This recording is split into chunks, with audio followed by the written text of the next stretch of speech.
بسم اللہ الرحمن الرحیم. السلام علیکم. پروگرام نخ من سرازیم عرفان خان او زیم محمد فہیم.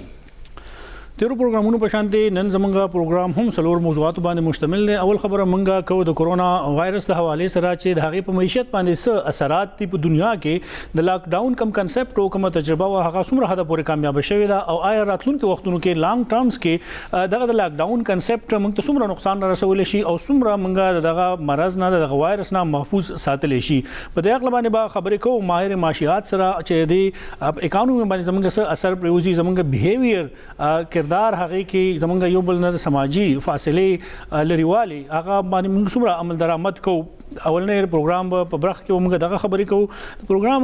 دویمه موضوع به زمونږ وي چې خیبر پښتونخوا اسمبلی کې قایمه کمیټیانې دي، شپږ دېرش قایمه کمیټیانې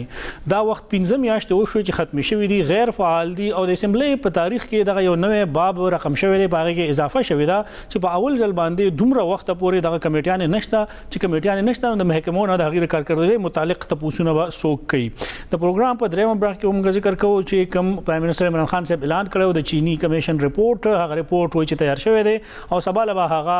د وفاقي کابینې یو هنګامي اجلاس را بللی شوی دی. رپورټ په هغې کې پیش کیږي کوم شخصیات په هغې کې ککړ دي، ټیکس چا پټ کړی دی، او آیا دغه رپورټ راتلو نه بعد په تحریک انصاف کې بغاوت خو نه دی روان، د تحریک انصاف مرکزي مشرانو یو پریشر ګروپ خو نه دی ډیولپ کړی چې دغه رپورټ راځي د هغې نه بعد به هغې خپل کارډونه استعمالوي. پروګرام اخري برخه کې به ذکر کوو د خیبر پښتونخوا صحت حوالې سره صوبایي وزیر صحت تیمور سلیم جګړه صاحب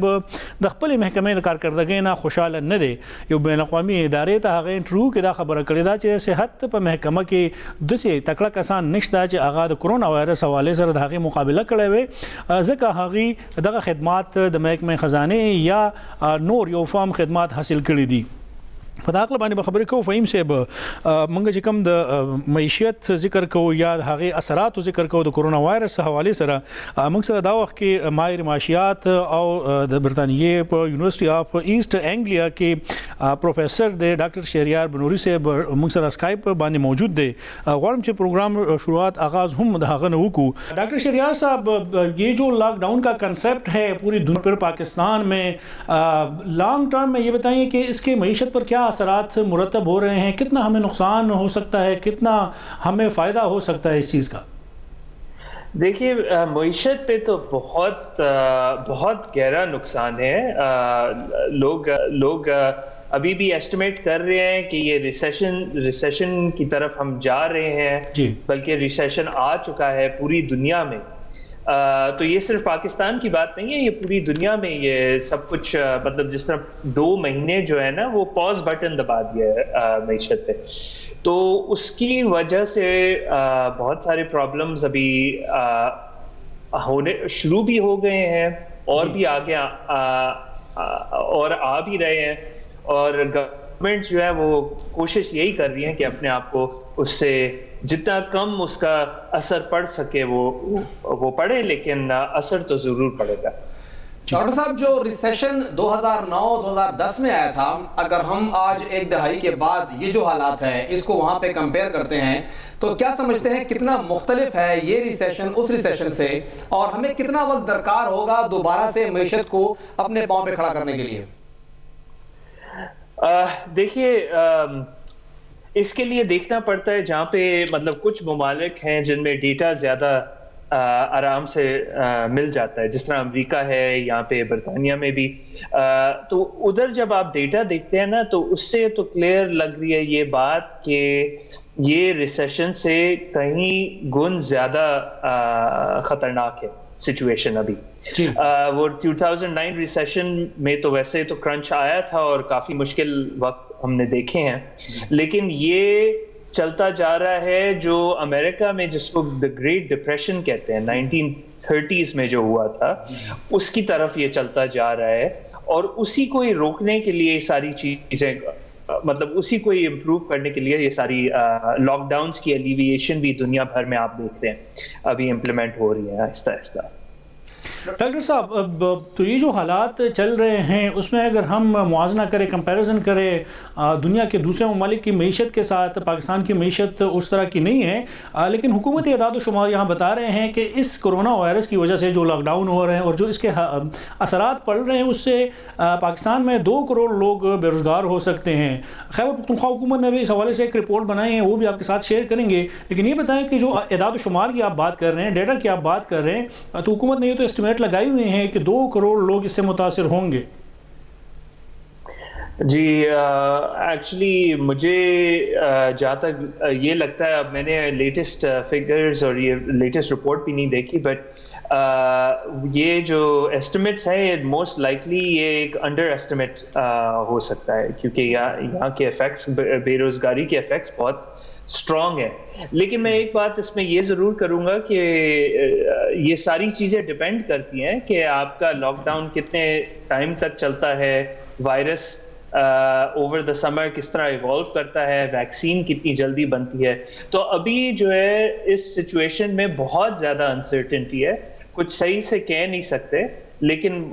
موسٹ لائکلی یہ جو ایسٹیمیٹس ہیں یہ دے وڈ بی ایدر ایکوریٹ یا انڈر ایسٹیمیٹ۔ ڈاکٹر صاحب اگر ہم اس جو ریسیشن بھی آ گیا ہے اس کا اگر پازیٹیو سائڈ دیکھنے کی کوشش کریں تو جو اس وقت ترقی پذیر ممالک ہیں وہ کرونا سے اتنے متاثر نہیں ہے جس طرح ترقی یافتہ ممالک ہیں۔ اگر آپ چین کی بات کریں، یورپ کے ممالک کی بات کر لیں، امریکہ ہو، تو وہ بہت زیادہ متاثر ہوئے ہیں۔ اگر ہم پاکستان کی بات کریں، انڈیا کی بات کریں، بنگلہ دیش، سری لنکا، وہ اتنے متاثر نہیں ہوئے۔ تو کیا کچھ پازیٹیو بھی ہے اس میں ہماری معیشت کے لیے؟ پازیٹیو مطلب یہ کافی مشکل سوال ہے کہ پازیٹیو ان دا سینس کہ آگے کیا ڈپینڈ کرتا ہے کہ کس طرح پالیسی ہم نے اپنانی ہے، کس طرح آگے لے کے چلنا ہے۔ اس میں کچھ پازیٹیوز ہو بھی سکتے ہیں، مطلب کہ آپ کو دنیا بھر میں یہ ایگریکلچر پروڈکٹس اور پرائمری پروڈکٹس، کلاتھ، ٹیکسٹائلز، فوڈ، اس کی ایک ڈیمانڈ کی انکریز نظر آئے گی ایٹ لیسٹ فار دا شارٹ رن، اور یہی ہمارے پرائمری ایکسپورٹس ہیں جس کے اندر ہم کام بھی کرتے ہیں، جس کے اندر ہمارے پاس تھوڑی سی وہ ایکسٹرا کیپیسٹی بھی ہے، تو اس کے فائدے ہو سکتے ہیں ضرور۔ لیکن اس میں ایک بات یہ ضروری ہے کہ جو ڈیولپڈ کنٹریز ہیں، جو آپ نے کہا، وہ جو امیر ملک ہیں ان کی پروڈکٹیوٹی انہی چیزوں میں کہیں گن زیادہ ہے ہم سے،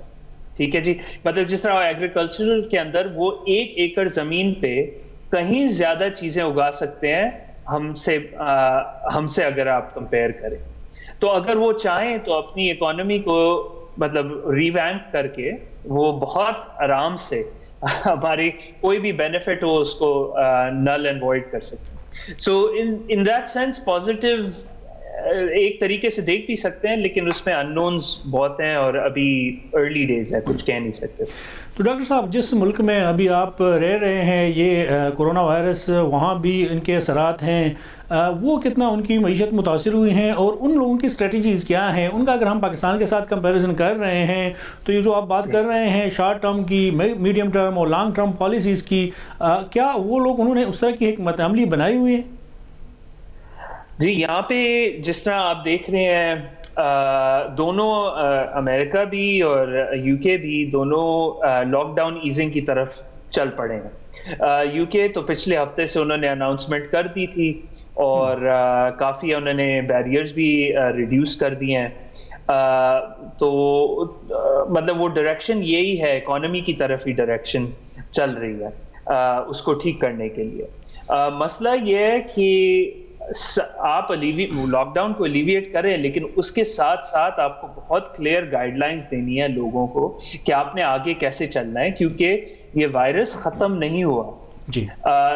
تو یہ ایون دو یہ لاک ڈاؤن ختم کر رہے ہیں، لیکن اس کا یہ مطلب نہیں ہے کہ زندگی واپس نارمل پہ جائے گی۔ تو ان ممالک میں تھوڑا سا فائدہ یہ ہے کہ لوگ حکومت کو وہ ٹرسٹ کرتے ہیں، تو وہ حکومت اگر کہتی ہے کہ آپ یہ گائیڈ لائنز فالو کریں تو زیادہ تر لوگ پھر فالو کر بھی لیتے ہیں۔ مطلب اکثر ہر ملک میں سب تو نہیں فالو کرتے، لیکن زیادہ تر لوگ۔ پاکستان میں ہمارا مسئلہ یہ بھی ہے کہ ٹرسٹ کا بھی ایک پرابلم ہے، تو آپ نے لاک ڈاؤن بھی کم کر دیا، اوپر سے آپ لوگوں کو یہ بتا رہے بھی ہو کہ ایسے ایسے آگے چلنا ہے، لیکن لوگ ان باتوں پہ عمل کریں تو پھر ہم لوگوں کا کافی اچھا فائدہ ہو سکتا ہے. اگر عمل نہیں کریں گے تو پھر ایک اور ڈیزاسٹر ڈیتھس میں بھی انکریز ہوگی. پاکستان کی بات کریں، ظاہری بات ہے آپ نے پاکستان کی جو معاشی حالت ہے اس کو دیکھا بھی ہوگا. جو مسائل ہمیں پہلے سے ہی ہمارے سامنے تھے، ہم جس میں گھرے ہوئے تھے، ہم گئے تھے آئی ایم ایف کے پاس، ہم پچھلے سال اپنا جو اہداف تھے وہ حاصل نہیں کر سکے. اس سال بھی اہداف جو ہیں، ظاہری بات ہے اب تو کرونا آ گیا ہے تو اس بار بھی ہم وہ حاصل نہیں کریں گے. اگر آپ یہاں پر ایک اہم پوزیشن پر ہوتے تو اگلا سال پاکستان کے لیے آپ کون سی 2-3 ایسی چیزیں ہوتی جس کو آپ آئیڈینٹیفائی کرتے اور آپ ان کو جو ہے وہ ایڈریس کرتے ہماری معیشت کو کھڑا کرنے کے لیے؟ جی دیکھیے، ایسے وقت کے اوپر سب سے پہلے یہ دیکھنی ہوتی ہے کہ آپ نے فنڈامنٹل پہ کام کرنا ہوتا ہے. تو آپ اپنی معیشت کو دیکھیں، آپ بولے کہ ہماری اسٹرینتھس کیا ہیں، ویکنیسز کیا ہیں. ہماری اسٹرینتھ یہ بے شک ایگریکلچر پرائمری گڈس کے اندر ہے اور اس کے اندر ڈیمانڈ بھی انکریز ہوتی چلی جا رہی ہے. تو سب سے پہلے بالکل شارٹ رن میں نے جس طرح بات کی کہ آپ کو لوگوں کو انفارم کرنا ہوگا کہ وائرس ابھی ختم نہیں ہوا، آپ کو بہت کیئرفلی حفاظت کے ساتھ چلنا ہے. اس کے آگے اگر آپ دیکھیں تو اس کے اندر پھر آپ کو لوگوں کی یہ پروڈکٹیوٹی پہ کام کرنا ہے.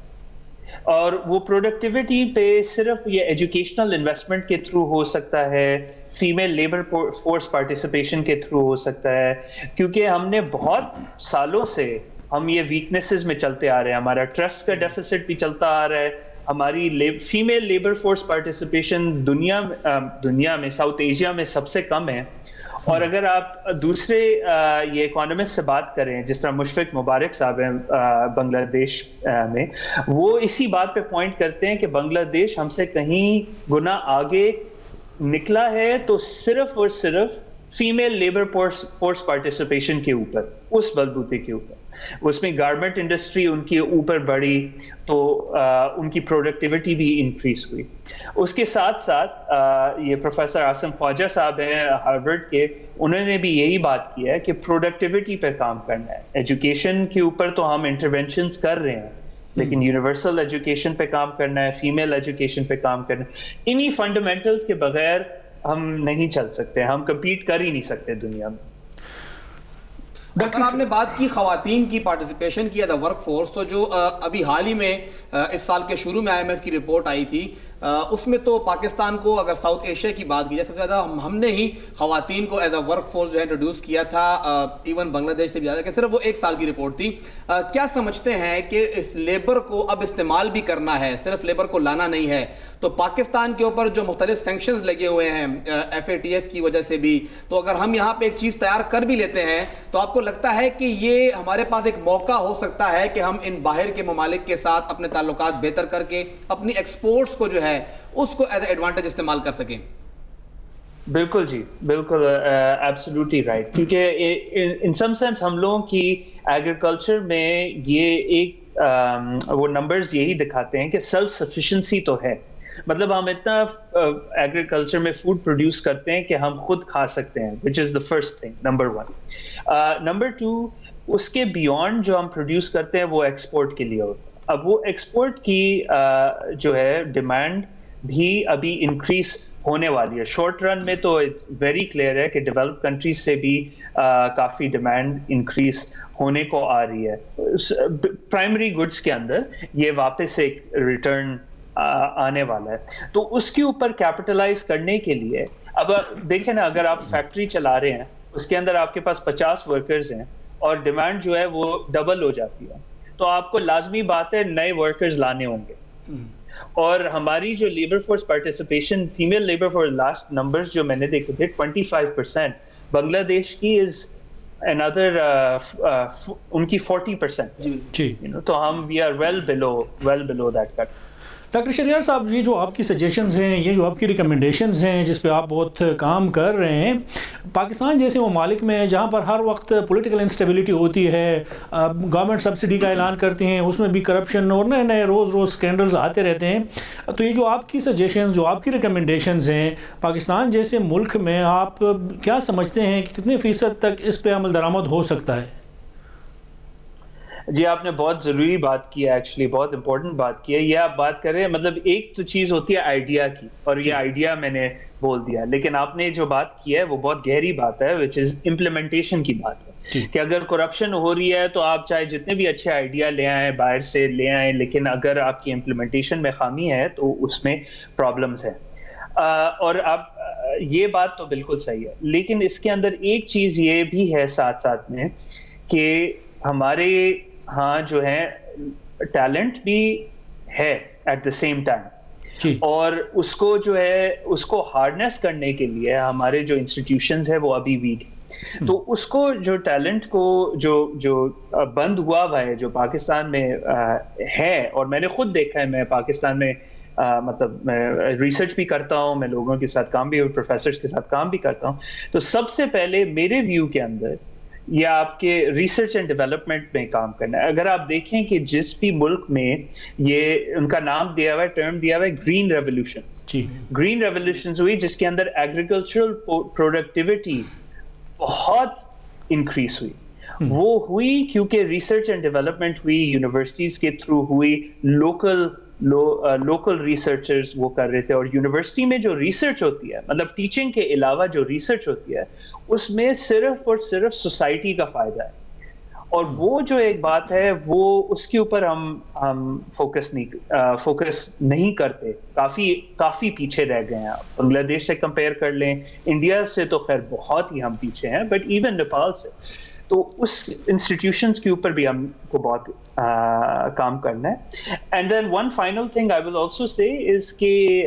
یہ ہمارے یہاں جو یہ لینڈ ریفارمز ہیں وہ بھی ہم نے کوشش کی بھی ہے پہلے، اس کے اندر بھی کرپشن کی پرابلمز ہیں. لیکن دنیا بھر میں ہم نے دیکھا ہے کہ جہاں بھی یہ شیئر کراپنگ، جس کو ہاری ہم لوگ کہتے ہیں، ہاری کی یوٹیلائزیشن ہے، اس میں پروڈکٹیوٹی ایٹ لیسٹ 20% لیس ہے.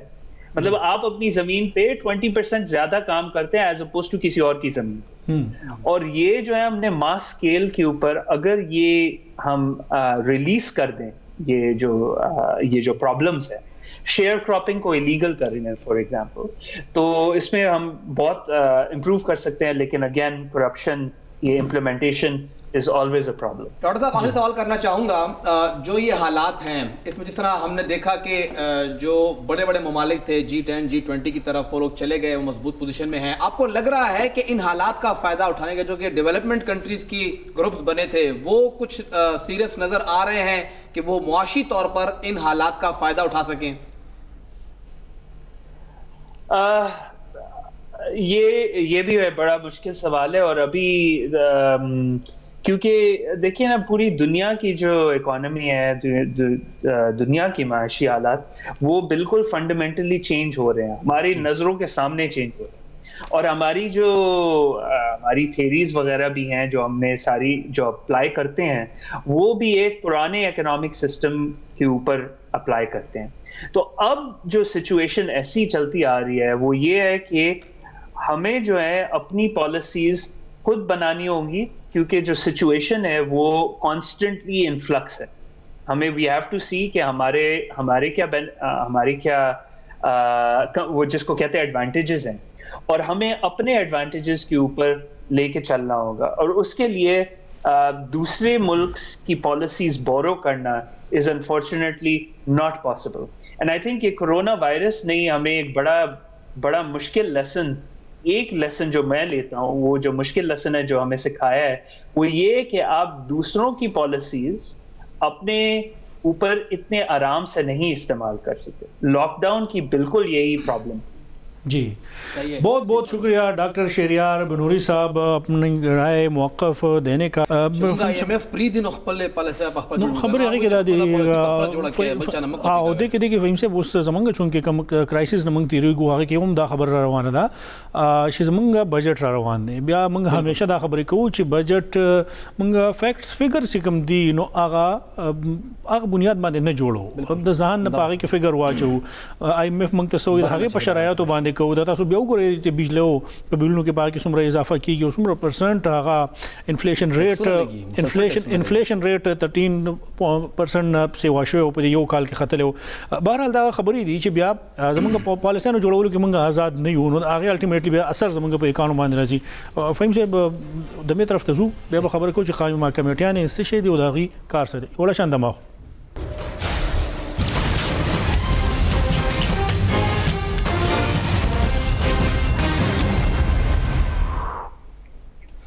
تاسو پروګرام کې یو ځل بیا هرکلی وایو. مختلف اسمبلیانو کې که سینټ وي که صوبایي اسمبلی وي یا قومي اسمبلی وي هغې کې څومره هم ډپارټمنټس دي د هغې کاکړدي کتو دپاره قایمه کمیټي جوړیږي. همدغسې خیبر پښتونخوا کې هم جوړې شوې وې خو کله چې قبایلي سیمې کې الیکشن وشو د صوبایي اسمبلی دپاره او د هغې نه مختلف ممبران دغې ایوان ته رالل دې خوا کېناستل د هغوی ممبرانو انډکشن دپاره دغې کمیټیانو کې د هغوی شمولیت دپاره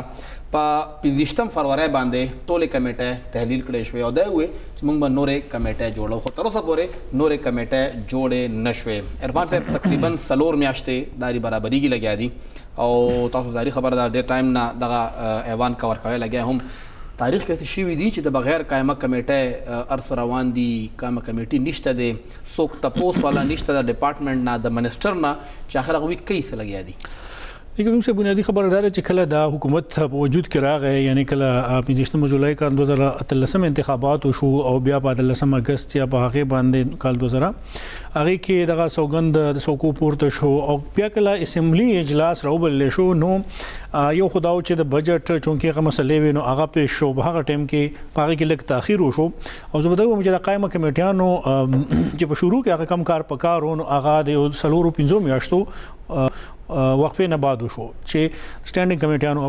رالل اوس خو یو دا کار شو باغی کې چې هغه کې تاخير راغی بیا هغه کمیټیانې کال هم نه چلیدلی چې باغی کې مسلې راغلي او مسلې پکې بیا یو داوی چې یو جنون ریزن داو چې قبایلی ضلعونه کم خلک منتخب شوي دي چونکه هغه مخکې د اسمبلی حصہ نه وو عین کې ترمیم وشو هغه نه بعد بیا دغه خلک هم بری کمیټیانو کې شامل پکار دي چې دغه اسمبلی کې خلک کې نه سلوي به هم بار بار دا مطالبه کوله چې موږ دې کې کینو په 13 دسمبر کال 2019 کې یعنی نن 15 میاشتې مخکې یو قرارداد راغی او هغه پاس کړی شو او هغه کې هم دغه ریزنز لیکل شوی چې څنګه دغه خلک راغلي دي اوس موږ لا د اسمبلی رولز اف بزنس سره په دې کې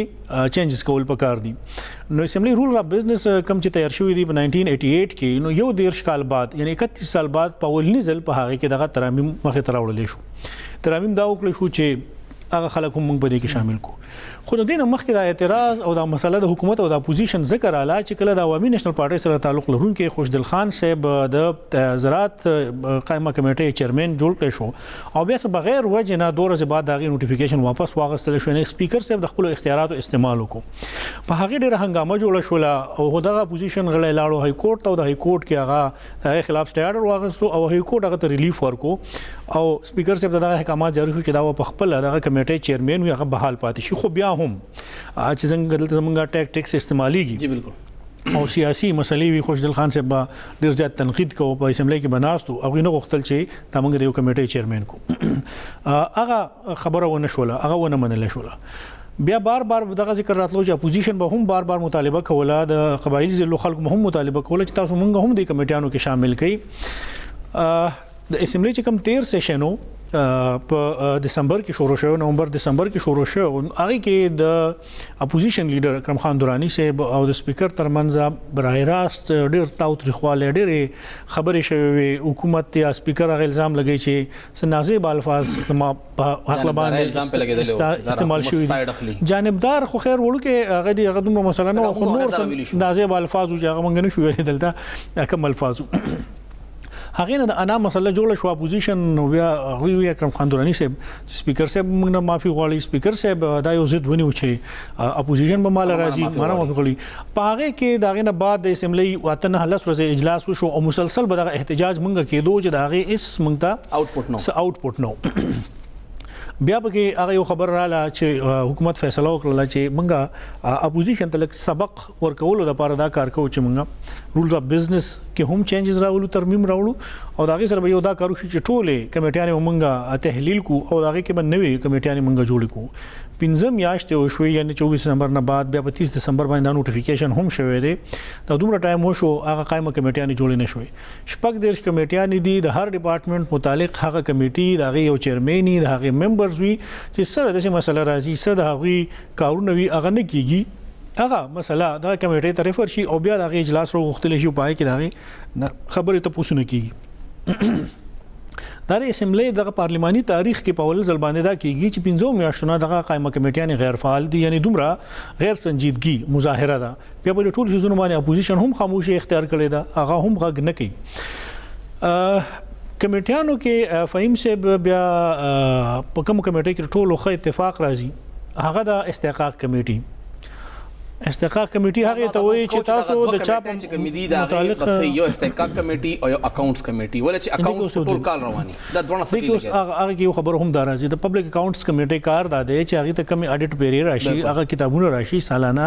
هغه د هغه سيزونو جایزه اخلي او بیا د هغه اختیار دی چې هغه ډپارټمنټ دا هغه شخصیت نه هر څوک چې دغه بیوروکریټس ته پالیټیشن د هغه ریکوري هم وکي او حکومت دا داوا کوي چې موږ 15 ارب روپے ریکوري هم کړی دا د 13 کال یو نیم کې کوم ټایم کې دا پبلک اکاؤنٹس کمیټي جوړه هغه چیر کې سپیکر سے که هغه نه نو بیا هغه چاته هم اختیار ورکول شي یا ډیپټي سپیکر سے هغه کې پاګې باندې اپوزیشن دا اعتراض لګاو چې تاسو خپل سپیکر یا خپل ډیپټي سپیکر د پبلک اکاؤنٹس کمیټي چیرمن جوړوي نو په دې صوبه کې 13 کال تاسو حکومت او تاسو خپل حکومت څنګه احتساب کوي دا هم یو سپیکر د دې کمیټي چیرمن نه غیر مخکې مو اپوزیشن اعتراض راغی مخکې د څه کار شوی چې کله د یو پارټي سپیکر یا هغه چیرمن پاتې شوی نه خو بیا دویم ځل په اقتدار کې نه راغلی هغه بیا د بل پارټي بل حکومت هغه احتساب کوي اوس خبردار چلته مسلسل دغه روان د تیرو د سوم کال دی چې مسلسل ځل دی چې مسلسل غره روان دی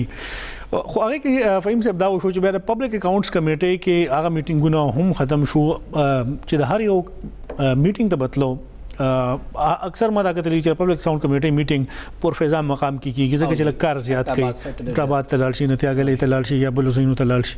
ال طبيعه ټول خلک لاړ شي سورځ تیری کی ډپارټمنټس چې التزی خپل اډیټ ډایریکټ کولون هغه بل خپل ټی هغه کې دوه کارونه کیږي یو کار پکې دا کیږي چې کار پکې ولګي مفت کې بل پکې دا کار کیږي چې هغه کې سمرا چیرمن دی او دا غي ممبرز دی او دا خلک زی نو هغه ټی ډی هم ملاويږي روزانه چې کوم د پبلک اکاؤنٹ کمیټي اجلاس کیږي دا غي ځان ته پیسې ملاويږي نو په دغه طریقې سره کوم عملیات ته کنډکټ کول لپاره هغه خپل پیسې او په دغه طریقې سره دغه معاملات روان دي زه ورته لوټ مار نه ما خو کار روان دي کارکردګي روانه په دغه طریقې کار دی د 5 روپے نو اوس فهم شه دې کې چې کوم بیا خبره دا چې استحقاق کمیټي ته موږ ذکر کوو خو د قائمه کمیټیانو د کوم ذکر کوو چې نو اوس هغه کې دا کار دی چې د نورو کمیټیانو کارکردګي په تیرو هغه کې ما کتلې و چې یو لس داسې سټانډینګ کمیټیان وی چې هغه په یو کال کې یعنی اتنه لسو میاشتو کې یو لس کمیټیانو خپل یو اجلاس نه ورابللې دیار لس داسې کمیټیان وی چې هغه صرف یو اجلاس کړو یو محکمه وا چې دا غي او اجلاسونه شو محکمه صحت چې هغه په کې اکټیو د هغه کردار پاتې شو تاسو ما دوی چې بیا 24 محکمه هوا سره شو نو زه تاسو ته بیا دا وایم چې فرض کړه هغه چیرمن د سی وی کو فرض کړه دا هغه ممبر سنجیدګي نه اخلي نو بیا کمیټانو جوړولو ضرورت ته بس آئینی یو قانوني هغه پهلو دا یا هغه لازمي ګرځول دی چې جوړ پوزیشن له چیرمنشپ کنه نو اوس کدا بیا خبر هم دی چې اوس دا چې باغی کې بیا دون اعتراض ولې راځي چې د سټانډینګ کمیټي چیرمنشپ آیا صرف په دې سیاسي اختلاف باندې هغه یو لري کوي بل اغستل غواړي کنه په دې کې دنه سنور هم مسلې دغه ممبرانو باندې هم ډیپند کوي چې ممبر سمرا پریپیر راغلي دي لکه دا خو نه چې صرف د ډپارټمنټ راو واړي او کینه یو ډپارټمنټ نه کس راغی لکه څنګه تاسو څنګه راکو چې دا خبره کې د استحقاق کمیټه کې یا اکاؤنټس کمیټه کې نو د کې ممبرز پریپیر نه وي که ممبرز تاسو والا نوی نو بیا خو ډپارټمنټ پای ما خپل لوبي کولی شي سم وته وي بریفینګ ولا ورګي کې ممبر په دې کې تیاری زکوي چې هغه پرسنل معاملات دا هغه کې پرسنل دا هغه زیات انوالو وي چې کوم میټینګ نه شوی تاسو هغه ذکر کوئ هغه کې د ممبر سي انوالومنت هغه ممبر په خپل انټرست نه اخلي نو میټینګ بس راغواړي فهم څه دې کې ډېر خبرې ته شوم شوې چې کله ډېر مسلې راغلي د اسمبلی په فلور باندې هغه مطالبه شوې ده چې تاسو دا مسله سټانډینګ کمیټې ته ولګي حکومت هغه نه دلېګلي بیا طریقې کار ده چې فرض کا په اسمبلی کې دغه یو مطالبه یو مسله مخه ته راوړي اپوزیشن وایي چې دا ډېر سنگینه مسله ده دا تاسو کمیټې ته ولېږئ چې دې موږ هلته دا انویسټیګیټ کو دا کسان راوغواړو د دوی نه تپوس وکړو حکومت د هغوی سره نه اګري کوي نو حکومت کله نه اګري کوي او اپوزیشن بار بار مطالبه کوي سپیکر سره بیا دا اختیار دی چې هغه مسله بیا د ووټینګ دپاره په دغه ایوان کې پیش کړي چې ووټینګ کېږي نو ډیفینټلی دلته خو 2/3 اکثریت دی په صوبایي اسمبلی کې هغه خو ډېر اسانه سره هغه ډیبیټ شو اپوزیشن هغه خپل څیزونه نه وروسته کېږي یا احتجاج وکړي نو هغه خو بیا نور څه کولی نه شي خو حکومت هم ډېر کوشش دا کړی دی چې ډېرې مسلې راغلي دي هغه دغه اجلاس ته نه دي پرېښودي چې هغه کمیټیانو ته لاړ شي دا خو عیني طور باندې اپوزیشن ځان سره انوالو کول دي لکه حکومت ظاهري خبره ډپارټمنټ نه تپوس کوي منسټر دلته ناست دی اته هم تپوس کوي سیکرټري نه تپوس کوي او لکه دې کمیټه کې دا چې کله اپوزیشن ممبر کینی نو هغه هم یو اونرشپ اخلي چې او د ایوان کې هم مام ووټ اغستری د خو ناست تیم یو پارټي نمائندګي هم کوم د خلکو نمائندګي کوم او زم تپوس کول شم د هیلث ډپارټمنټ نه د ایجوکیشن نه د لوکل ګورنمنت نه د لیبر نه سوشل ویلفیر نه نو دا هغه اونرشپ بیسیکلی آئین کې دنه دوی ورکي اپوزیشن له هم نو لکه دا کمیټه نه وي نو بیا خو بس د حکومت خوخه ده چې هغه په کارکردګي بهترین ده بده ده منی نه منی اپوزیشن بالکل بیا اونرشپ اړوشته ده نه فهم صاحب دغه کوم چې کوم رولز اف بزنس 1988 دی د اسمبلی هغه کې د دې چې هر کمیټې کې کله چناو کېږي نو هغه بعد ووټینګ په ذریعہ باندې کېږي بیا به هغه ځانته یو چیرمن منتخب کوي او دغه سیزونه دي خو دلته دا کار روان دی چې حکومت او اپوزیشن خپلو کې مخکې کېني هغوی یو فارموله ته کېږي چې دا یو شپږ دېرش او کمیټیانې شپږ دېرش کمیټیانې دي نو په دې کې به د شلو کمیټیانو چیرمنشپ موږ حکومت ته ورکو یا به د 15 ورکو اپوزیشن کم دی اب ورکو اپوزیشن کې هم بیا خلک په دې کې ناسي چې کومه اهم محکمه ده هغه چیرمنشپ ماته ملاو شي کومه کمزوري ده هغه بل یو کس ته ملاو شي یو ممبرانو کې نو دا خبره به هغه کې روانې دي یو اتفاق چې کوم هغه د دوی په هر څه باندې راځي نو هغه استحقاق کمیټه ده تر خبرې کې خو اسنه استحقاق کمیټه ته پیش نشي استحقاق کمیټه فهم سی هغه د سی چې یو معزز رکن اسمبلی هغه یې وسه 14 سیکرټری خو ډېر غټ سړی دی او ایس ایچ او د ټلیفونو کې هغه دغه فون یا ورته لږه ترخه ژبه کې خبرې وکړي هغه مسله راوړي اسمبلی ته چې پیش شي نو ټولو به هغې باندې کنسنسس ډیولپ شي او هغه خبره بیا هغه استحقاق کمیټې ته لاړ شي نو هلته بیا هغه افسر راوغوښتلی شي او د هغه نه بیا تپوسونه وکړی شي خو موږ وکتل چې په دې کې داسې قسمه د استحقاق کمیټې میټینګز هم شوي دي چې په هغې کې هم د افسرانو لخوا یا دغه پولیس لخوا یا دغه نور خلکو لخوا دغه منتخب غړو ډېره زیاته بې عزتي شوې ده نو زه دا ګڼم په دې ټولو معاملاتو کې چې د خلکو په دغه ادارو باندې کنټرول نشته بریک طرف ته خو یو وړاندې خبره کومه یو سرکاري افسرو هغه استحقاق کمیټه راغوستو هغه سره ما خبره کوله نو هغه غریب اون د ریکارډ هم دغه وای چې بس بالکل ټیک ته راوځه به ورزمه چې کله مونږ لک تاسو کو چې اخر وجه څه ده نو هغه چې دا فلانه ممبر ماته وي چې زما حالت کې درنه بدوم روډونه جوړه کله جوړه نو بس خبر بدلنی نو چې سو کم دا ما وس کار نه دی نو کبه هغه لا کنستراکشن کار نه کوي سړکونه نه جوړي دا هغه کې درنه نو به هم دغه شی دی بلیک میل کوي راغواړي عزت کوي یو وړه شان دماغ لوجي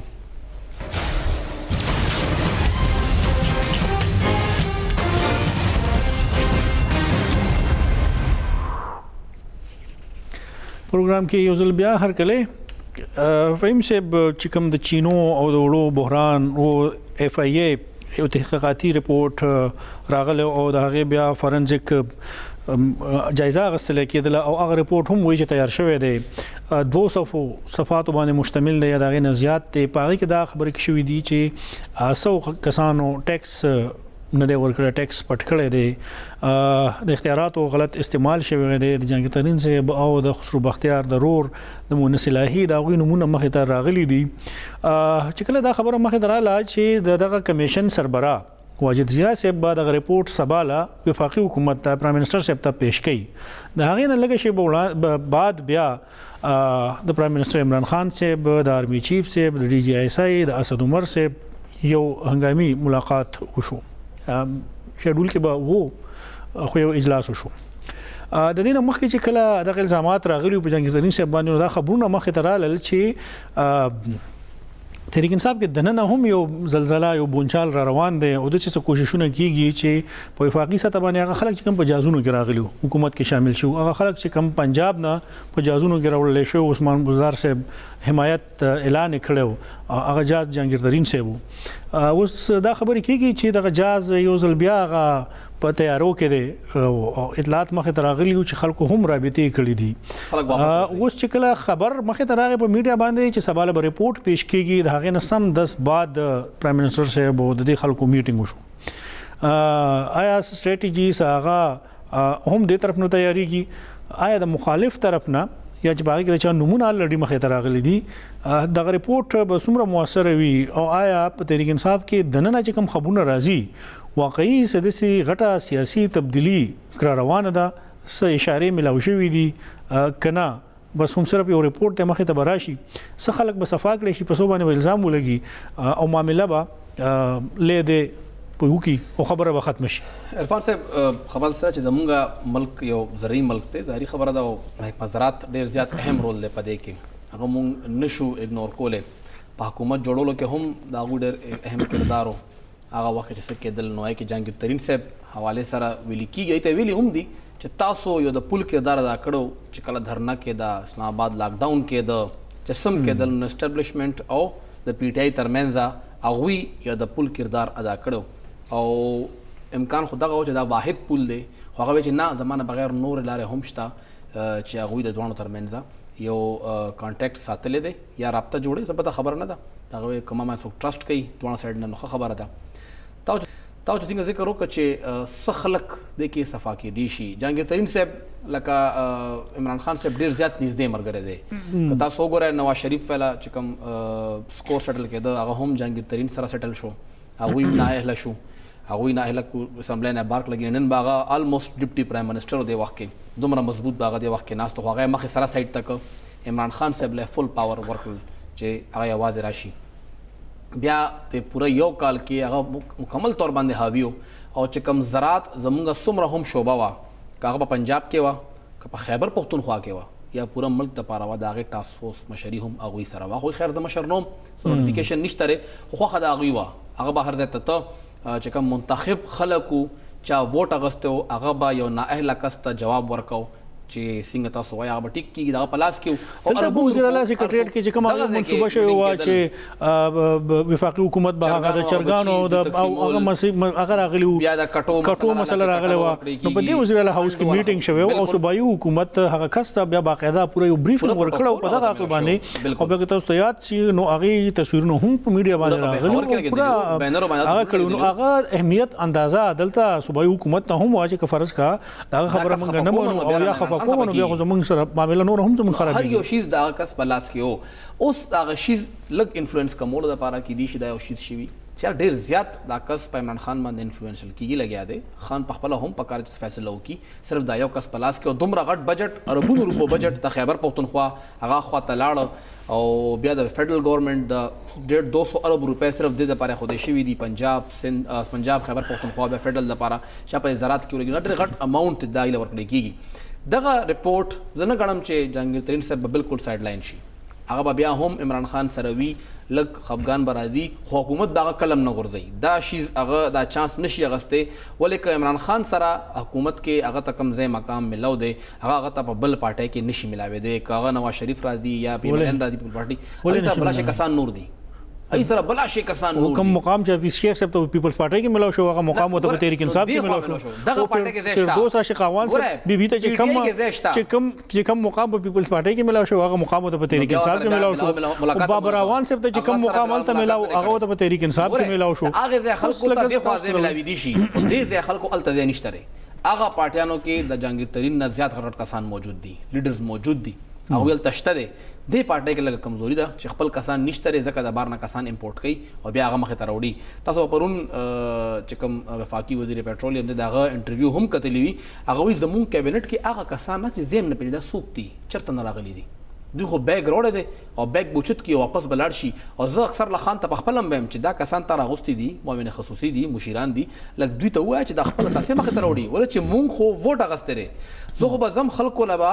ووټ مې اخیستی جواب به ورکوم دا کسان ته راغوستي دي بار نه او دوی به واپس بار لاړ شي دا ستا فیډرل منسټر وی لګیا دی نو دا خبره جهانګیر ترین صاحب باندې هم ده چې دا کسان به هم دلته پاتې کېږي بار تللی نه شي جهانګیر ترین صاحب هم یو عوامي کس دی ابه جواب ورکوي هغه په خپل نه کې زوی به الیکشن کې خدا غځي کې بده الیکشن کې دغه کې د پاتې دی خو دا انفلوئنس ډیر زیات دی خان باندې هغه کومول د پاره رپورت مخه ته راتلی شي خو دا ویل چې بالکل به ختم شي بالکل بند لفای شي ماته سه نخکاری چې جهانگیر ترین کردار بالکل زیرو کې دي شي کم بشي ډیر زیات رازونه خداغه پسله کې هم دي چې کوم معاملات وو کالو نه یا تو کالو نه عمران خان صاحب سره هغه روانو په اهم معاملاتو کې او یا ایون هغه ذاتی ژوند متعلق زیات فیصله هم جهانگیر ترین صاحب دا ډیر زیات خبر دی نو آیا دا دومره خطر به بیا عمران خان صاحب هم واخلي کنه هغه به باندې کمپرمایز نه کوي عمران خان یوازې خبره دی کې دا هغه ټایم جهانگیر ترین سره ولاړو دا هغه ځای نه ور سره دی اوس دی کې هغه ټایم مرګ دی دوی اوس دی کې چې کوم دغه ریپورت به سبا راځي او یقینا ملاو به هم شي ګور به چې دغه 200 نه زیات ریپورت کې کوم خلکو باندې هغه کړی دي کوم چې نمونه مخه ته راغلي دي په خلکو به الزام لګیدل چې دوی ټیکس پټ کړی دی خو دا خبره ده خبره کلیر ده اوس خو دې خبره ده چې وایي ټیکس چوری الزام پاغي باندې لګولې شوی دی او دا سفارش کړی دی چې دا خلاف کاروایی وکړي نو چې کوم موږ تیر ټیکس ډایریکټوري ګورو نو باغی خو بار دا ذکر راځي او دا خبر خو تحریک انصاف په خپل کړي واجب پاکستان کې ټول نه زیات ټیکس هم هغه جهانگیر ترین سے ورکړي اوس خبره دا که فرض که صرف دغه یو معمولی غونډه خبره باغی کې راځي هغه به ډیر پاسانه باندې تیار شي صفا بشي او خبره دویمه دا چې آیا که فرض کا صفا کول د پاره صرف بیا دغه نقطه په هغه کې شامل ولا آیا د دومره غټ سکینډل چې راغلی او دا اوس چې کم خلک ناس دي دا نمونه باقاعده راغلي دي په دغه ریپورت کې هم دي په کابینه کې اوس هغه ناس دي فیصله کوي هغه متعلق بیا پرایم منسٹر صاحب څه کوي دا څنګه احتساب روان دي دا لک کسان چې دي کنه دا ډیر خاص خلک دي دا عام خلک نه دي تاسو څنګه جهانگیر ترین صاحب موږ ذکر وکړو چې دا غوي مقام د پی ټی آی او اسمبلی ترمنځ چې کوم برج دی هغه کردار ادا کوي بل چې کوم چودھری برادران دي هغه ته وګوره هغه د کم ځای نه راغلي دي او هغوی کم ځای کې انفلوئنس دی څه ګڼی مونسلایي به دومره پاسانه باندې دوی رونیسي خو چې کوم دغه شروع کې موږ ذکر وکړو چې په تحریک انصاف کې دننه دا خبرې راځي چې څه د بغاوت موږ به امکان وایو یا به دا وایو چې دغه اطلاعات راځي ځکه چې بده کې یو جهانگیر ترین صاحب نه دی هغه بده کې کم خلک شامل کړو اوس هغه ټیم کې به هم کمټمنټ شو په کم بنیاد باندې چې هغه په دغه کابینه کې شامل شو یا هغه په دغه تحریک انصاف کی شمولیت اعلان کړو خو دې سره یو اهم مسله د چودھری برادران هم ده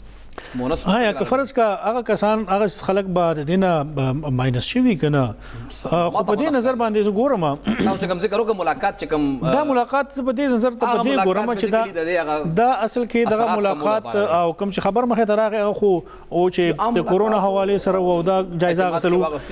خو خبردار چې فرض کا حکومت یا د ریپورت کې د خبري او حکومت هغه یقینا هغه وعده کړی و چې دا مونږه پبلک کو کدا پبلک کوي په دغه کې ملوث خلکو ته سزا ورکړي کم چې نمونه مخې ته راغلي دي نو میټینګ به دغه باندې چې آیا که فرض کې خطر جوړیږي حکومت نو د هغې لپاره پلان اے موږ سره سو پلان بی سره مخکې به موږ سکو بي نه صرف اے پلان مخکې ته حکومت بچکول دي باقي خبره مخکې ته نشي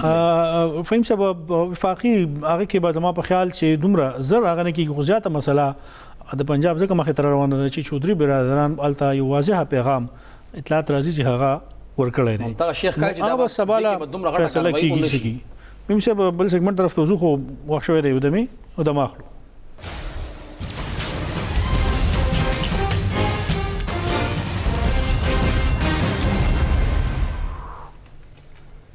تاسو پروګرام کې ځل بیا هر کله وایو خبره کې دی چې زمونږه په صوبه کې صحت معاملہ کې اصلاحات راغلي دي وکاله پس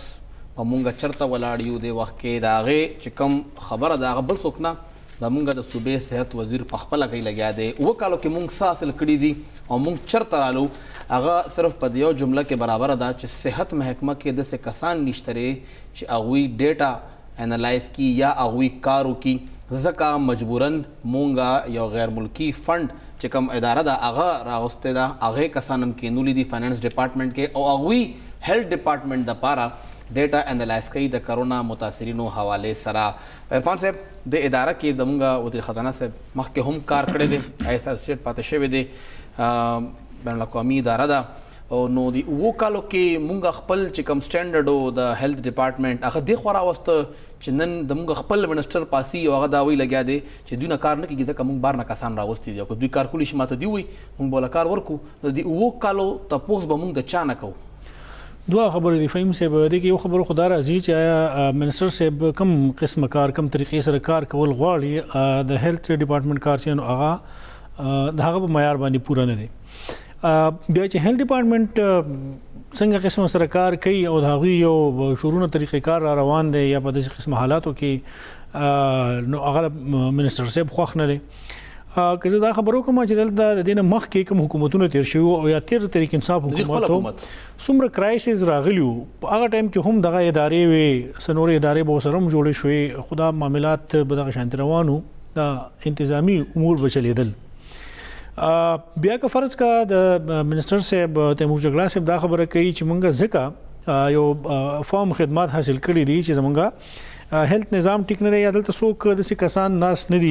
هغه داسې ذوق چلی نو بیا سوال دا پیدا کېږي چې آیا دا تیر 15 کاله دوی کوم حکومت وو هغې کې هم دغه هیلث ډپارټمنټ دغه 2 کاله نور هغې کې هم دغه هیلث ډپارټمنټ وو په هغې کې بیا د هغوی کارکردګي که ښه نه وه نو دا خو بیا په خپل حکومت باندې په هغې باندې د عدم اعتماد اظهار دی دویم دا چې په تیر حکومت کې تاسو ته یاد شي نو د ډینګي کومه مسله راغلې وه هم دغه هیلث ډپارټمنټ وایي خو د بل ځای نه خدمات نه واغستې ده چا انجاب ناګډ طریقې سره او هغه خو صرف هغه راغلي په هغه ټایم کې چې دا غوښنه موږ سب ټیکنیکل هغه واخلو او د ریسکیو دفتر مخې ته هم څو ورځې ولاړو هغه باقاعده ټیم هم راغلی نو هم دغه ډپارټمنټ و چې هغې به دغه کارونه کول اوس دا چې په دومره وخت کې تیر 15 کاله کې د هیلث ډپارټمنټ کومه کارکردګي وه یا په دې 2 کالو کې د هیلث ډپارټمنټ کومه کارکردګي ده که د هغې نه دغه خلک مطمئن نه دي نو اصلاحاتو په نوم باندې خو موږ را شپږ 2 کاله تیر کړل نو یا د اصلاحاتو په نوم باندې موږ به یو بله تجربه کوو بیا دویمه خبره دا ده چې دغه اعتراضات هم راځي دا خبرې هم راځي چې په خیبر پښتونخوا کې دا وخت په مختلفو محکمو کې کنسلټنټس اخیستې شوي هغې ته په لکونو کې تنخواګانې ورکړې کېږي ګاډي ورکړې شوې دي مراعات ورکړې کېږي ځان له دفتر هغې ته اخیستې شوي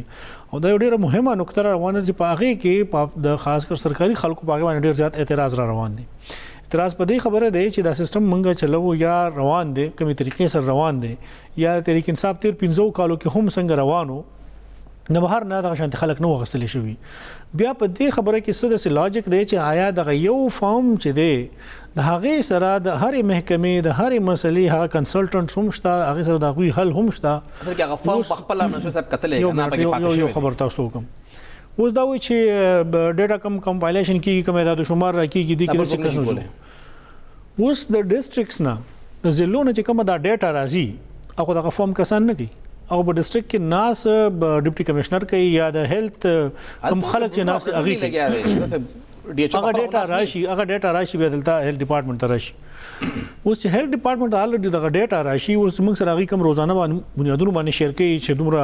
متاثرین شو دومره مړه شو دومره نوي کیسونه رالل دومره ریکوریز شو په دې کې څه داسې راکټ ساینس دی چې دغه ټیبل یې څوک نشي جوړولی یا هلته د دوی پوره د آی ټي ډپارټمنټ هیډ نشته هغې اوسه پورې دا کار کولو او اوس صرف دغه یو ټیبل نشي جوړولی د یو پیج چې هغه کار نشي کولی زه اوس نو په هغې کې چې کوم کس اخیستلی شوي نو هغه خو به هم دوی تعریفونه کوي چې ډیشبورډ تیار شو مونږ پی ایم آر جوړ شوی دی نو دوی دا خبره کوي چې یاره دا په دې باندې نه پوهېږي نو چې دا نه پوهېږي نو آیا د اوسه پورې دا سیسټم هم دوی چلو بیا دې کې دا هغه کېږي چې صرف په هیلث کې نه هغه خو په فاینانس کې هم ډېر زیات چې دغه کنسلټنټس کم هایر شوي دي دغه تنخواګانې آیا هغه د پروجیکټونو اخلي آیا هغه د سرکار نه اخلي آیا د خلک چې دا بجټ تیاروي آیا هغه د صوبې د معیشت نه د معاشي د نورو مسلو نه خبر دي که نه هغه د بل ځای نه راغلي دي او بس دلته ناست دي صرف د تنخوا سره کار دی کوي ما ته خو دونه پورې اطلاعات میلاو شوي دي فهیم صاحب چې دا کوم کنسلټنټس په 4 لکه هم نه بلکې 10 لکه تنخواګانو باندې د میاشتو باندې کوم کنسلټنټس اخیستې شوي دي او صرف دې دپاره اخیستې شوي دي چې دا به بجټ تیاروي هغه خلکو دا کار کوي چې هغه صرف راځي فاینانس ډپارټمنټ ته او دلته دوی ته وایي چې تاسو په روز کال کوم سیزونه تیار کړي یا تاسو څه په دې باندې هومورک کړی دی موږ له هغه راکړي هغه ډیټا دې ځای نه واخلي او هغه هلته تیار کړي او بیا منسټر صاحب ته هغه سیزونه پرزنټ کېږي هغې کې بس نوي سلایډز جوړ کړي سره هغې به ډیشبورډ ښه جوړ کړي او کلر به بدل کړي نو هغه کارونه کېږي چې کله محکمې خزانې د خلکو ته دا پته لګېدلې ده چې کوم افسران دي او کوم نور سټاف دی چې دا کار خو موږ کوو دوی زموږ نه دا ډیټا اخلي نو موږ خو دا خیال و چې دوی زموږ نه څه هیلپ غواړي څه مدد غواړي او موږ دا شیزونه کوو ورکوو یو نوی آیډیا سره به دا هغه راځي دا به دې سره ټیلی کوي او بیا به یو خپل دینه بخل شی مونږ کنسپټ هغه به دوی جوړ دا کار راوړو کله چې بیا یو پریزنټیشن دوه کې دا خبر واضح شو چې دا خو هغه سيزونه اوچت کړی شوی دی واپس هغه منسٹر صاحب ته پریزنټ کړی شوی دی په دې کې هیڅ چینجز نشته نو اوس مې خزانه والا ځات خلکو لاس اوچت کړ هغه و چې موږ هیڅ قسمه تعاون د خلکو سره نه کوو اوس هغه کس چې دا غوټیک د کنسلټنسي خدمات به هغه ډیر زیات وي اوس د دې خبرې څخه ګارانټي ده چې په هر یو چیز کې به هغه خدمات دومره وي او هغه به په هر یو لکه د خزانه به هم هغه ایکسپورټ کار باندې پويږي په خزانه به هم هغه ایکسپورټ وي د هیلث به هم هغه ایکسپورټ وي اوس لکه دا خبره چې کوي د کو سره ول نه لګ په کومه تنخواه باندې 10 لک روپے تنخواه خري نو لکه په 80 90 کار ډیر کوي کار ډیر کوي ځان سره په وخت لګه تنخواه باندې فهم چې هغه دا تو ارفان غستو لپاره یو سیټ خبره مسله ده هیلث ډپارټمنټ زه ټیک شو د کوم خبره کوي کنه اسم نشي کوله اخو دا کار ډو کولی شینه نو شپک کالا او نه میاشتې به سیټ تکو او چې کوم دا 13 میاشتې تیر شوې سګنه د غباکی چې کوم 13 میاشتې ډېر بهترین کار هیلث ډپارټمنټ کو بالکل آوټ اف د باکس وروتل سنوي کار او چې هغه د مخ کې شپک کالا او نه میاشتې کې نو شوي او زمو په خیال چې کوم کارکردګي ده نو په هغه باندې موږ خبرې نه کوو نو خاصوم د خلکو ته پته ده او ټولو خلکو ته پته ده د فهم راټول څومره به راغله اوس باغې کې تاسو ماته وایي چې را صرف دا کارکردګي دا صرف په دې بنیادونو باندې چې په روزانه بریفینګ ورکړل کیږي او روزانه دغه د شمار جاری شي نو بس خبره ختمه دغه کارکردګي خو موږ بار ذکر کوو چې ډاکټرانو په خپل باندې هغه مخې ته وکړه نشاندهي هغه وکړه چې څه قسمه اصلاحات دي او څه د هغه کارکردګي ده فهم صاحب دی وخت کې یو کس هغه په دوه کشتو کې ناست وي یو وخت یو ځای بل ځای کې دا ممکن نه بیا په داسې حالاتو کې چې یو طرف ته ایمرجنسي ډیکلیئر شوی دا کوم حالات روان دي بل طرف ته بجټ زمونږ روان دي د څومره سټیمنا به د څومره قابلیت دي چې هغه دوه محکمو ته هغه ټایم هم ورکي او دا غي کار نه خو ناس په فاینانس کې الته چلے یر سکنه لکه دا ډیشبورډ هم ته جوړ شوی دی الته ناس ته بس ارسه موږ دا ټول سیستم دا هغه چې دی نو دا کنټرول اوس هغه ځنه کیږي بالکل اوس دا خبر ده چې بیا د خلکو دا بیا د خلکو هم کمزوري ده چې آیا کم غیر قانوني کارونه کیږي او هغه په هغه باندې خاموشي هغه اختیار کړی دا چې کله کمزورې کسان راول کینه وي او بیا خاموش کیږي فهم چې چا حق جوړي کوم افسرانو ته او اس ډي کې او یو کس دا چارجونه ورکې کمزور کس برا کینن اب خامخا بیا حاملوي فهم چې خبره هم دا چې ګوره د خبرو جواب بیا ورکي هم دغه پالیټیشنز هم دغه سیاستدانان الته چې کم ناس خلک دی هغه بنه کوي نه دا غي د خلکو سره کار شته که چاته سره ریلیف ملاو شو که ملاو نشو دا غي نو څوک تاسو نه کوي څوک اوس پورې چرته راغلي دي هیل ډایریکټریټ ته اج هغه سیکریټری په ورغلي یا دا خلاف مظاهره کړي یا الته دنه په انټرویو کې خبره کړه سیکریټری د ماته وي چې دا کسان زماني پکار دا لری کم نو اوس دینه تاسو اندازه ولګوي کنه چې هغه د سیکریټری څخه بسنګ خپل ایمیډیټ بوس هغه خبره کوي او هغه فرض کړه خبر وکړل نو سو بدل شونه دا هم به بدل شي فهم صاحب دا خبر دا چې مونږه اصل کې کم سيزونه چې مونږه په هغه باندې فوکس کړل نه دی بیا صدا سي مجبوریان دي چې آیا دومره اهم محکمه تاسو یو منسٹر صاحب ته ورکړي دي آیا په دې 15 کم سلو کسانو کې تحریک انصاف چې کم 95 کسان دي په دې کې یو د اهلیت والا قابلیت والا کس نشته چې هغه د فاینانس دا هغه ورکی یا هغه ته د صحت د ټوله محکمه ورکی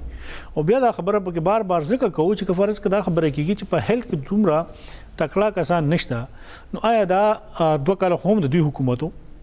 دا کسان هم دوی کې نه ولیو دله به تکړه کسان موږ د کم ځای نه راوړو آیا دا ټول سیستم به موږ په کنسلټنټس باندې چلو آیا بس هم د غي خدمات به حاصلو خو دې کې فهم تاسو بار دا خبرو کوم چې د خلکو خدمات کوم غستلې شوې دي دا غوي کار دومره نشته دی خو هغه ته غیر ضروري کارونه کې هغه اخته کړي او څومره کار باندې تاسو په بیا د خبرو سوق کوي دا تاسو بار کوم تاسو ار ټي آی ورګي او صرف دغه تاسو کې چې څومره کسان هایر شوي دي او هغه کار سکی کار یې سده او سرکار نه غوونه پیسې اخلي پروجیکټ نه اخلي کنه څومره اخراجاتو کې زموږه غي اضافه شوه په خپل وي چې مون خبر نه چې دا کسان چې کوم دوی غستی دا کم نه تنخواه اخلي آیا زمون د سر نه تنخواه لګي دي یا فاینانس نه لګي دي پی ان ډي اخلي کم نه اخلي سو پروجیکټ ته مون نه خبر نه دا کم نه کسان راغلي ناشتي خو بس هغه ناشتي ارساغوي جاری کوي او په دې باندې هیلث ډپارټمنټ کې چې کوم مشران دي هغه هم ډیر زیات تفاوت اظهار کړي دي چې بیا مون سره پر ناشتي بیا دا خبر چې کومه منسٹر صاحب وکړه چې دنه کسان شته دي نه چې دا کار وکي ځکه مون دا کسان باندې راوستي دي نو لکه د هیلث ډپارټمنټ سره سازه دا هیلث ډپارټمنټ سایت ته بکو تا ټیکنیکل خبره کوي پریزنټیشن جوړول ځای خبره کس ډېر ګران کاری اور پوینټ باندې هر څوک نه پوهیږي او ډېر مشکل طریقې بیا کلر کمبینیشن سیټ کول سور او شین او ډبي جوړول ډېر مشکل کاری لکه دا آی ټي بورډ یا آی ټي ډپارټمنټ پورا محکمه وا مونږ به خبره کوله چې جی مونږ آنلاین سبزی منډي شروع کول لګیا یو آی ټي سسټم چې کوم دی هغه مونږ جوړ ک پورا ون ونډو آپریشن به سند د پاره مونږ 32 چې کوم سہولیات دي هغه به صرف آنلاین ورکړي کیږي زمونږ اپ ډیولپ شو پورا دنیا کې په دویم نمبر راغله دي کم دا آی ټي خدمات بیا دا کوم څه پورې یو خبر دی چې دا د فرض کاته په خپل خواهشاتو مطابق باندې یا خپل مرزي مطابق باندې ته محکمه چلول غواړي دا به هم دغه شانته حشري څنګه چې زموږ د هیلث ډپارټمنټ دی که فرض کته هغه په اصول باندې چلول غواړي دا هغه لپاره مخکې نه چې کوم د هغه رولز دی په هغه باندې چلول غواړي نو ته بیا هر یو سړي خبره ته اهمیت ورکې ټیک د دغه ډپارټمنټ کې خو دا سیکرټري صاحب نن پرون یا میاش تو مخکې راغلی او په هغه باندې دومره نه پویا وایا په ډپارټمنټ کې خو د 13 15 کالونه هم کسان ناسې چې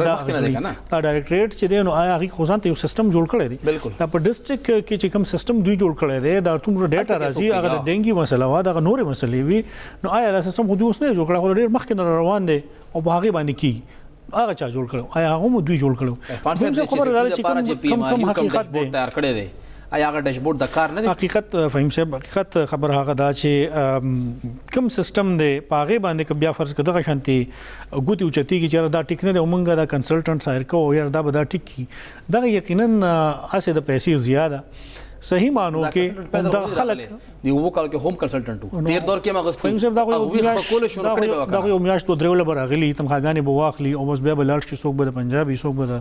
یو ځای څوک به وګړي چار رشتہ داري هغه بلال شو دا سیستم او د هر څه بدلته پاتې شو آیا دا پریکټس یا دا تجربه یا دا ایکسپیرینس چې بار کیږي نو تاسو دې اندازه ولګوي چې دغه ډپارټمنټ به سهال خبره ده چې